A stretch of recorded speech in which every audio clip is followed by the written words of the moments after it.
Hi everyone, welcome back to March Sadness. Today's topic is an album that I want to re-review. So we're talking about Drug Church's album Hygiene. It was one of the first videos on my channel, one of my favorite albums from 2022. And I just want to talk about Drug Church in general, so I'll be mentioning their album Cheer as well. So consider that a little bonus for today's March Sadness episode. If you've been enjoying this series so far, please drop a like on this video. It really helps out the channel. But for now, I hope you're wearing your Sunday best because we are going to church.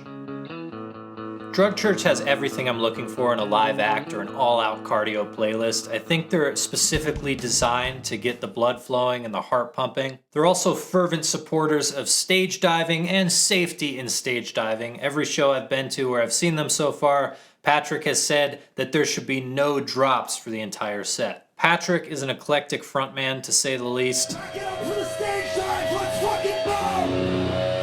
We're fucking Drug Church! Monologues and crowd banter are as much a part of Drug Church's act as the songs are. And during these songs, the mic is often pointed at the crowd, and the vocals sound nothing like the studio version, but they still have put on some of my favorite sets to date. A large part of that is because there are absolute hook machines tied to every single instrument in Drug Church. These well-oiled riff masters are the true melodic pillars of the band, and a reliable foundation for Patrick to shout over. Because even if Patrick never tries to impress us with massive vocal hooks and huge range in his voice, all of these songs are catchy as hell. In the studio versions of Drug Church's albums, there's a lot more to it than mildly melodic and directionless shouting. There's a sprinkle of poppy ear candy in there, even if it's coated in a heavy mud of aggression. And with each album, they lean a little bit further into that wider appeal. Just look at Million Miles of Fun,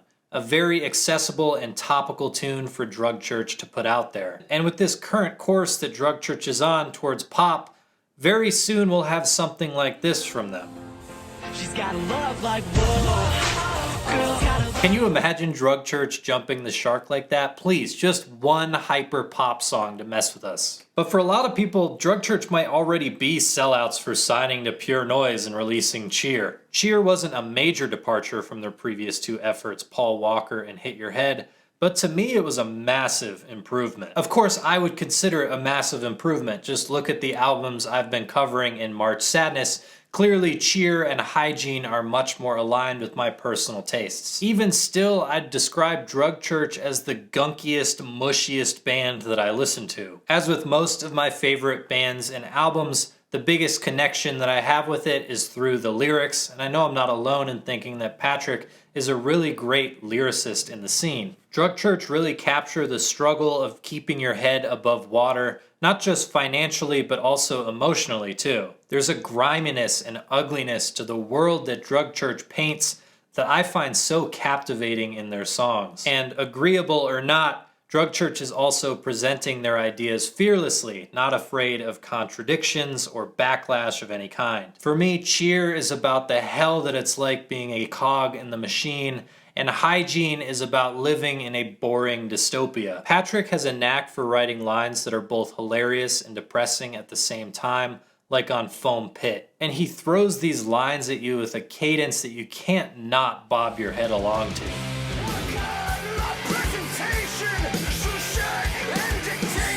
Then he'll offer something resembling wisdom before going completely off the rails, and you're wondering if you should even be absorbing anything from the gospel of Drug Church. But they certainly don't want us just blindly trusting their ideas, and they seem to celebrate anyone who can think for themselves. This is explored further in Detective Lieutenant, where Patrick questions the relationship between consumer, art, and artist, and it's all delivered with a tenacity, snark, charisma, and bit of humor that color in the gray world that Drug Church is singing about. For me, there isn't a single miss on Hygiene or Cheer, but if you're curious, my favorite tracks are Tiresome, Foam Pit, and Tillery. I anxiously await their next album, which should come out any day now. If you're interested at all in Patrick's other projects, you should check out Self-Defense Family, or the comic book Anti-Ock, I'm sorry if I mispronounced that, on Image Comics, which he authored. Everything I hear in these lyrics makes me think that Drug Church will probably hate this video, but I love these two albums so much I had to include them in March Sadness. Hope to see you tomorrow as we continue on the final stretch of this series, and thank you for watching.